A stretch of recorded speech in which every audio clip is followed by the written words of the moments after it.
السلام علیکم ورحمۃ اللہ وبرکاتہ۔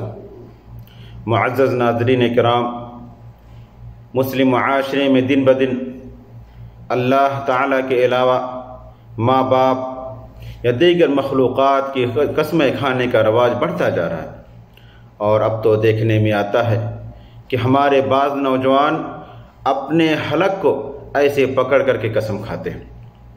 میرے بھائیوں، کسی مسلمان کے لیے درست نہیں ہے کہ وہ اللہ کے علاوہ کسی دوسری مخلوقات کی قسم کھائے، کیونکہ یہ بڑے گناہوں میں سے ہیں کہ ہم اللہ کے علاوہ کسی دوسرے مخلوقات کی قسم کھائیں، اور بسا اوقات یہ ہمیں شرک کی طرف بھی لے کے جاتی ہے۔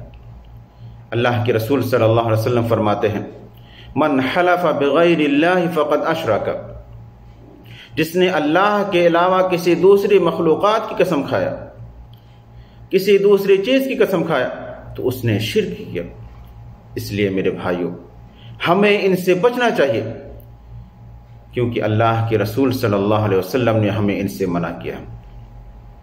ایسی ہی ایک روایت میں، جسے حضرت عبداللہ بن عمر رضی اللہ عنہ روایت کرتے ہیں، وہ کہتے ہیں کہ وہ حضرت عمر بن خطاب رضی اللہ عنہ کے پاس پہنچے، جو چند سواروں کے ساتھ تھے۔ اس وقت حضرت عمر رضی اللہ عنہ اپنے والد کی قسم کھا رہے تھے۔ اس پر اللہ کے رسول صلی اللہ علیہ وسلم نے انہیں پکار کر خبردار کیا اور کہا کہ اللہ تعالیٰ تمہیں اپنے باپ داداؤں کے نام کی قسمیں کھانے سے منع کرتا ہے، بس اگر کسی کو قسم کھانی ہو تو وہ اللہ کی قسم کھائے، ورنہ خاموش رہے۔ ایسے ہی حضرت عمر رضی اللہ عنہ کہتے ہیں